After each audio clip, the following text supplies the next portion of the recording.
이사야 35장 6절에서 10절까지입니다. 35장 6절부터 10절 말씀, 우리 한 목소리로 읽도록 하겠습니다. 그때 저는 자는 사슴같이 뛸 것이며 말 못하는 자의 혀는 노래하리니 이는 광야에서 물이 솟겠고 사막에서 시내가 흐를 것임이라. 뜨거운 사막이 변하여 못이 될 것이며 메마른 땅이 변하여 원천이 될 것이며 승냥이에 눕던 곳에 풀과 갈대와 부들이 날 것이며 거기에 대로가 있어 그 길을 거룩한 길이라 일컫는 바 되리니 깨끗하지 못한 자는 지나가지 못하겠고 오직 구속함을 입은 자들을 위하여 있게 될 것이라.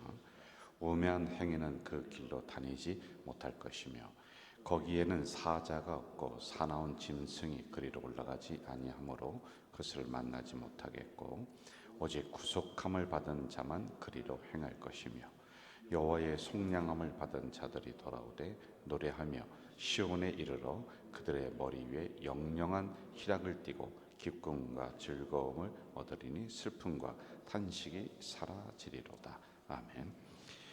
우리가 그동안 보았던 하나님의 말씀과는 좀 반대되는 입장이 오늘 나오고 있어요. 그동안에 이제 하나님의 심판 그리고 하나님의 어떠한 그 어미하심 이런 부분들이 나왔는데 오늘의 말씀을 보니까 광야 같은 곳이 다시 물이 솟는다라고 하는 회복을 이야기를 해주고 있단 말이죠. 그래서 우리가 여기서 중요하게 좀 봐야 되는 게 뭐냐면은 하나님이 있을 때와 하나님이 없을 때, 하나님 안에 그 성도들이 머물 때와 그리고 하나님을 떠났을 때의 이런 상황을 얘기를 해주고 있는 거예요. 하나님의 말씀에 순종해서 따를 때 그리고 그러지 못할 때 이런 부분을 우리가 분간을 좀 하면서 말씀을 좀 보면은 이 말씀이 여기에 왜 기록이 되어 있는가 이걸 이해를 좀 하게 될 겁니다.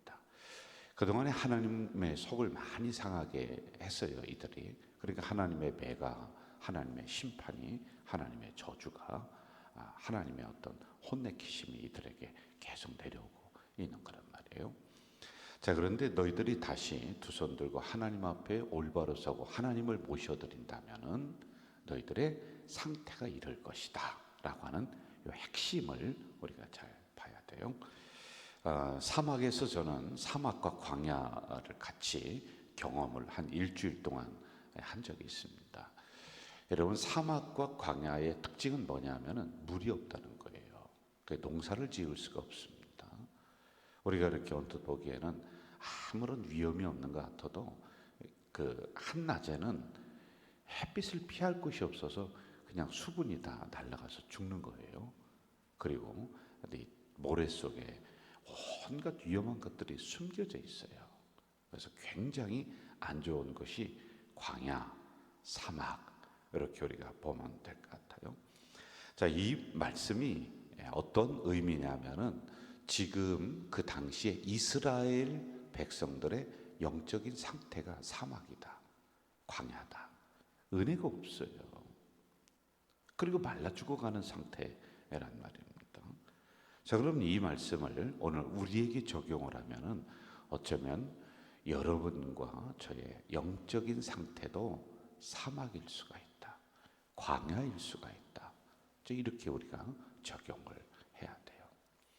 하나님을 떠난 사람들 또는 하나님을 약간 내 마음에서 중심에서 멀리 옮겨놨던 사람들은 어김없이 사막, 광야 이게 나에게 다가옵니다. 은혜가 없는 거예요. 말씀이 점점 말라가는 이런 상황이 닥칩니다. 우리 1절을 한번 좀 봅시다. 1절 제가 읽을게요. 광야와 메마른 땅이 기뻐하며 사막이 백합화같이 피어 즐거워하며 이렇게 나와요. 광야와 메마른 땅, 이게 하나님이 없을 때, 하나님을 떠났을 때, 말씀을 붙잡지 못했을 때, 이게 광야 그리고 메마른 땅 이렇게 우리가 보면 돼요. 그런데 우리가 다시 하나님을 붙잡았어요. 그랬더니 그 다음 보세요. 기뻐하며 사막이 백합화같이 피어 즐거워한다. 2절 무성하게 피어 기쁜 노래로 즐거워하며 레바논의 영광과 갈멜과 사론의 아름다움을 얻을 것이라. 그것이 여호와의 영광 곧 우리 하나님의 아름다움을 본다라고 하는 것입니다. 하나님을 모시고 우리가 늘 말씀을 가슴에 가지고 살아가잖아요. 그럼 오늘 하루도 여러분 어떤 환경이 펼쳐지든지 간에 우리는 하나님 앞에 감사를 고백하며 살 수는 있을 거예요. 어떤 일이 오더라도 하나님이 나와 함께 하시니까 그러면서 이러한 상황들을 해석을 그렇게 해나갈 수 있을 거예요.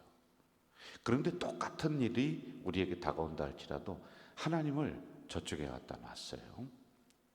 그러면은 우리의 인생은, 우리의 오늘의 삶은 사막처럼 팍팍한 하루가 되고 메마른 땅처럼 은혜가 하나도 없는 이러한 삶이 우리에게 펼쳐질 수가 있다는 것입니다. 살아갈 수가 없는 거죠. 이것이 바로 하나님을 떠난 인생들의 특징이다라고 하는 겁니다. 자, 여러분 이렇게 한번 적용을 해봅시다. 여러분들이 하나님을 믿기 전과 하나님을 믿은 후, 그리고 여러분의 가정이 하나님을 믿기 전과 지금 하나님을 믿은 후, 이렇게 우리가 좀 분간하면은 그렇구나, 이게 좀 다가올 거예요. 자, 그럼 지금 상황을 좀 봐요. 내가 늘 기도 충만, 은혜 충만, 말씀 충만하려고 노력하는 이런 사람들은 어떻게 하든지 하나님이 그 인생을 사막처럼 그냥 두지 않아요. 하나님이 그 안에서 백합화같이 꽃이 피게 만드는 그런 말이에요. 그런데 하나님 말씀에 관심이 없고 기도에 관심이 없고 관심이 없어요. 교회는 나오긴 나오는데 그럼 여러분 영적인 상태가 화인 맞아가는 거예요. 이게 화인이 뭐냐면은 딱딱하게 굳어간다는 거예요. 간경화 그러면은 죽는 거예요. 영적인 상태가 그럴 수도 있다는 것이죠. 자, 3절과 우리 4절 한번 좀 볼까요? 3절, 4절 같이 읽어봅시다. 시작. 너희는 약한 손을 강하게 하며 떨리는 무릎을 굳게 하며 겁내는 자들에게 이르기를 굳세어라. 두려워하지 말라. 보라, 너희 하나님이 오사 보복하시며 갚아주실 것이라. 하나님이 오사 너희를 구하시리라 하라. 아멘. 세 가지를 우리에게 요청하고 있습니다. 세 가지. 그렇게 되면은 6절부터 이러한 일이 우리 인생에서 달마다 끊이지 않고 일어난다라고 하는 것이죠. 첫째, 약한 손을 강하게 하라라고 하는 거예요. 약한 손을 강하게 하라. 여러분 연세가 드시는 분들 보니까 계단을 올라갈 때 또는 계단을 내려올 때 뭐가 필요하냐면 손잡이가 필요해요. 계단에 이렇게 잡고서 이렇게 내려옵니다. 뭔가 잡아야 돼요. 안 잡으니까 넘어지는 거예요. 우리가 연세가 드실수록 이 손에 힘이 없고 다리에 힘이 풀리는 거예요. 그런데 어떨 때 또 손에 힘이 풀리고 다리에 힘이 풀리냐면은 내가 뜻하지 않은 일을 맞이했을 때 손에 힘이 쫙 풀리는 경우를 여러분들 경험을 했을 거예요. 자, 그런데 그때 뭔가 내가 딱 붙잡고 있으면은 이게 든든해요. 힘든 사람들 아주 그냥 어려움을 갑자기 맞이했어요. 그럼 여러분들이 가서 어떻게 합니까? 손을 꼭 잡아주잖아요. 그죠? 다른 얘기 안 하고 손을 이렇게 꼭 잡아준다는 말입니다. 약한 손을 강하게 하라라고 하는 것은 뭔가 어려움이 와서 내 손에 맥이 풀렸다라는 겁니다. 이게 광야 그리고 사막, 메마른 땅, 여기서는 우리의 손에 맥이 풀리는 거예요. 이럴 때 강하게 하라는 것은 뭔가 붙잡으라는 거예요. 여러분 뭐를 붙잡겠습니까? 여기서 말씀은 자명한 거죠. 인간의 손을 붙잡으면 언젠가는 그 인간의 손은 놓습니다. 그래서요 부부가 몇 촌이에요? 무촌이에요. 촌수가 없는 거예요. 가장 가까워요. 그런데 여러분 헤어지면 가장 먼 거예요. 남남이란 말입니다. 아무리 친한 친구고 아무리 뭐 의리로 살자 의리로 죽자, 여러분 보세요. 인간은 손을 놓게 돼 있는 거예요. 끝까지 책임질 수 없는 게 인간이란 말입니다. 내가 너를 그 믿을 게 하나도 안 된다니까요. 지가 저도 못 책임지는 인생인데 어떻게 남을 책임집니까? 그래서 나는 누구를 의지한다, 나는 누구를 꼭 믿는다. 여러분 그러지 마세요. 인간은 배신의 동물이에요. 이게 인간론이에요. 인간은 잡았던 손을 놓는 동물이에요. 자기가 필요하면 잡습니다. 그래서 사람 손 언젠가는 놓는다. 그럼 뭘까요? 우리가 그렇게 의지하는 물질을 꼭 잡을까요? 여러분 돈 때문에 사람이 죽기도 하고 살기도 하는 거예요. 이게 돈이 나를 결국에는 행복하게 만들고 결국에는 나를 참 살게 만든다. 그게 아니라는 거예요. 행복의 요소는요, 돈이 아닙니다. 돈 때문에 울고 또 자존심 상하고, 이 돈이 우리의 삶에 있어서 필요한 부분이에요, 반드시. 그런데 우리의 행복을 책임져 주지는 못해요. 왜 돈 많은 사람들이 자살합니까? 그 사람들이 없어서 자살해요? 그게 아니란 말이죠. 그러므로 약한 손을 강하게 하라. 우리가 붙잡아야 될 것은 다시 하나님의 말씀인 줄로 믿습니다. 이 말씀을 붙잡아야 돼요. 그래야지 여러분의 사막과 같은, 그리고 메마른 땅과 같은 우리 심령이 살아날 수가 있다는 거죠. 자, 또 봅시다. 제가 읽어드릴게요. 3절, 너희 약한 손을 강하게 하고 떨리는 무릎을 굳게 하며, 이렇게 나와요. 첫째, 약한 손을 강하게 한다. 하나님 말씀 붙잡았어요. 떨리는 무릎을 굳게 하며. 떨리는 무릎을 굳게 한다. 여러분, 무릎을 굳게 한다는 것이 우리가 뻘떡 일어나서 차렷 자세로 있는 것이 아니라 너희의 떨리는 무릎을 어디에 가서 무릎을 꿇을 것이냐라고 하는 거예요. 여러분, 무릎을 꿇을 그 상대가 누굽니까? 사람 앞에 무릎 꿇으면 자존심 상해서 그 다음에 살아갈 수가 없는 거예요. 사람 앞에는 무릎 꿇는 거 아니에요. 권력 앞에, 여러분 당장 권력이 무섭습니다. 그래서 우리는 그 앞에 무릎을 꿇는. 근데 여러분 당당하세요. 권력이 하나님보다 위에 있는 거 아니지 않습니까?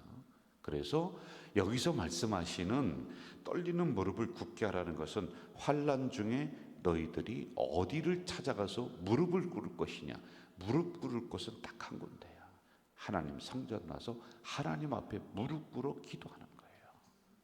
저는 여러분이 꿇은 무릎, 이 무릎이 여러분의 가정을 살릴 줄로 믿습니다. 여러분의 인생을 살릴 줄로 믿습니다. 그래서 무릎으로 승부하라. 무릎으로 승부해야 돼요. 이게 무슨 얘기예요? 내 무릎 연골이 단단해야 된다, 그게 아니라 어려울 때 기도하는 것으로 승부하라는 거예요.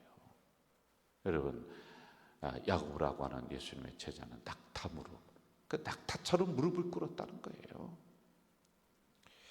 하나님 앞에 무릎을 꿇는 인생은 살 줄로 믿습니다. 그래서 다시 기도의 자리로 여러분이 나와야 돼요. 어느 때? 사막과 같을 때, 메마른 땅과 같을 때 여기로 나와야 돼요. 그리하면 6절처럼 하나님께서 그 사막과 메마른 땅에 다시 꽃이 피게 하시고 물이 흐르게 하시는 이 은혜가 있다라고 하는 것이죠. 자, 세 번째 마지막으로 우리가 좀 봅시다.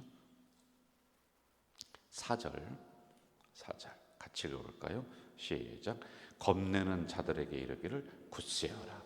두려워하지 말라. 보라, 너희 하나님의 오사 보복하시며 갚아주실 것이라. 하나님의 오사 너희를 구하시리라 하라. 아멘. 자, 굳세어라. 겁내지 말라. 두려워하지 말라. 자, 그런데 여기서 중요한 건 뭐냐면은 그 사람들 눈에는 보이지 않지만 내 눈에는, 내 뒤에 하나님이 다 버티고 있는 거에 눈에 보이는 거예요. 여러분, 시골에 가면은 개들이 있어요. 똥개라고 합니다. 똥개는 어디서 자기가 힘을 발휘하고 막 짖는지 아세요? 어디서? 자기도 집 앞에서 그러는 거예요. 근데 저 멀리 떨어지면 깨갱거리고 도망. 왜 그러냐? 자기 집에 자기를 대신해 줄 주인이 있으니까. 어린아이들이 언제 막 힘이 나고 자신 있게 하느냐? 뒤에 아빠가 지켜보고 있고 엄마가 있을 때는 누구도 겁나는 게 없는 거예요. 이걸 말씀해 주는 거예요.